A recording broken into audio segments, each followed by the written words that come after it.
You know, I remember the very first and only wake I attended. For those of you who don't know, back in the day, they would bring a deceased person to the house and set them out in the living room or the parlor, and people would come over and pay their respects, and then someone would sit up with them all night. I was about 6 years old, and a young lady had passed away, and Grandma and I went to the house to pay our respects. She was laid out there in the living room, and I'd never seen anything like that. They also had snacks and ice cream.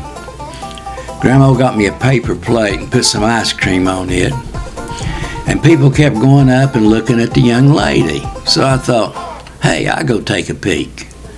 I strolled up to that lady, looked down on her, and my ice cream slid off the plate and into where the young lady was laying. Somewhere at Yeager Cemetery, there's a scoop of ice cream buried with a young lady. I guess we could call that a sweet send-off. Anyway, Earl is back and sitting up with the dead. The Night Earl Sat Up with the Dead by John Hart, The Heart of Appalachia. Earl McClendon had bragged all week that he wasn't scared of sitting up with the dead. Shoot, he said, I'll sit with anybody. Dead folks don't bother me none. Well, that confidence lasted exactly 43 minutes.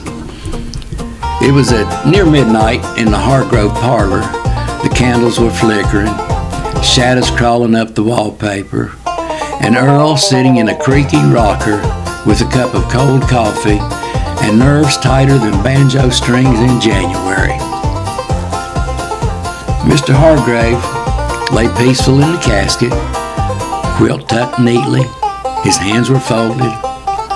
Earl cleared his throat and said, "Well, sir, I reckon it's just you and me. A quiet night, real quiet, almost too quiet." Earl didn't like how quiet it was. About that time, the old house made one of those deep, settling groans. You know, the kind that sounds like the floorboards are remembering every footstep they ever carried. Old Earl froze. His eyes, they got big as eggs. He whispered, "Mr. Hargrove, that you?" Silence. Then out of nowhere, the quilt on the casket twitched. Just a little, just enough. Earl leaned forward, squinting. "Now hold on, I know I didn't see that." And then it happened. Mr. Hargrove, who'd been still as stone all night, sat straight up in that casket like somebody yanked him upright with a pulley. Old Earl didn't scream. He produced a sound no man has ever made before or since. A high-pitched, panicked "Hee-haw!" that rattled the picture frames. He shot out of that rocking chair so fast it flipped backward and skidded across the floor. He ran into the lamp, he knocked over a vase, and he tried to escape through a door that turned out to be a closet. Meanwhile, Mr. Hargrove, very much alive, blinked twice, rubbed his eyes, and said in a raspy voice, "Did I miss the service?" Earl burst out of that closet like a squirrel on fire. "You ain't dead," he hollered.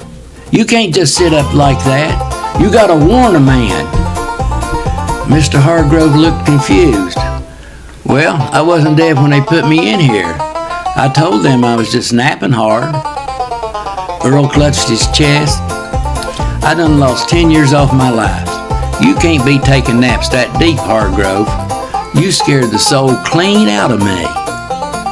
Mr. Hargrove just chuckled. "Well, guess you did your job.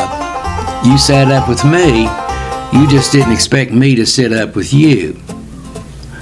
Earl shook his head, still trying to catch his breath. "Next time somebody asks me to sit up with the dead, I'm going to need a doctor, a flashlight, and a signed note saying they're actually dead." Sometimes the things we fear most ain't ghosts or shadows or the dark. Sometimes it's just a man who naps a little too convincingly. This is John Hart. You've been listening to The Heart of Appalachia, where even the dead can surprise you. And Earl most definitely will.